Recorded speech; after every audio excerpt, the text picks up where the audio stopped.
Ingatan ko daw tong kutsilyo na to. Bakit kaya? At ako pa talaga ang mag-iingat sa kutsilyo?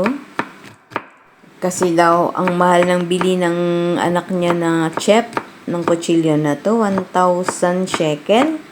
15,000 na yan sa Pilipinas.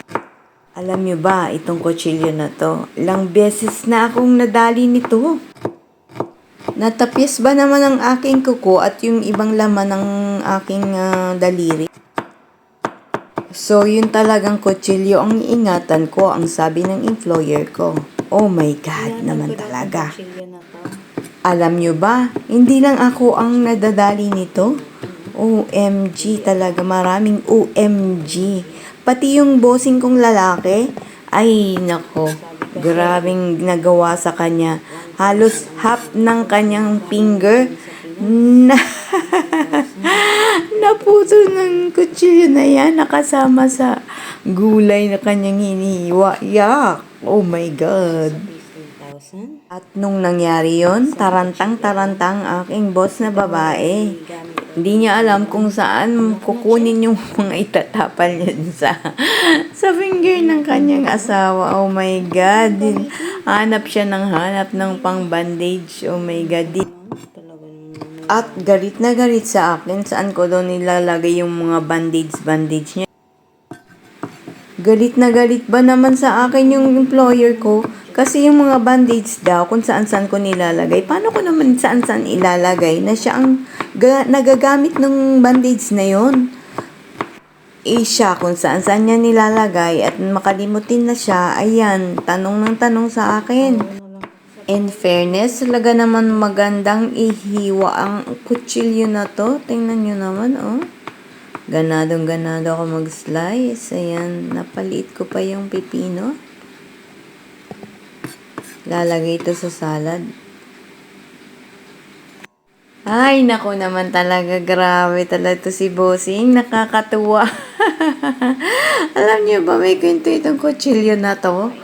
Naghihiwa siya ng salad pang dala niya sa mga kaibigan nila kasi pag sa Saturday pumupunta sila sa kaibigan nila. Ayan, siya ang nakatuka na magdala ng salad, vegetable salad.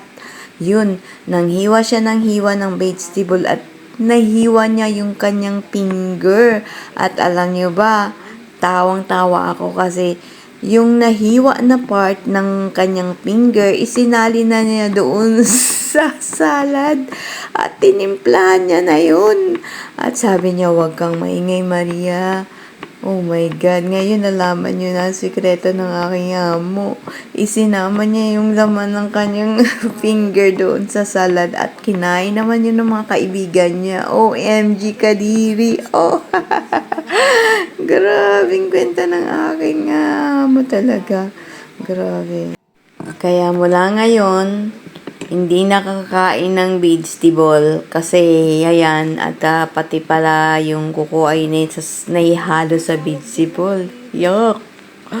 OMG, very careful kayo sa pagkain ng mga gulay-gulay na hinihiwa. Ayan. Yung mga nagchichap na yan. Diyos ko, ama. Hindi talaga may iwasan na mahiwa ang kanilang mga finger sa kutsilyong napakatalim. Ayan.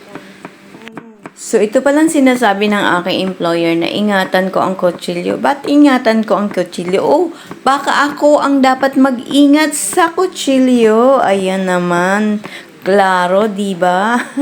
Yan ang istorya ng kutsilyo. Ayan, naintindihan ko na. Before ako magtapos sa aking video, ay shoutout ko lang naman ang aking mga ka-Team Infinite Abundance. Ayan, Team Infinite Abundance. Kumusta kayo? At Team Kauwagen, kumusta po kayo? Hope nasa mabuti kayong kalagayan. God bless everyone. Enjoy lang tayo sa pag-vlog natin. Ayan. Thanks. And follow for more videos po.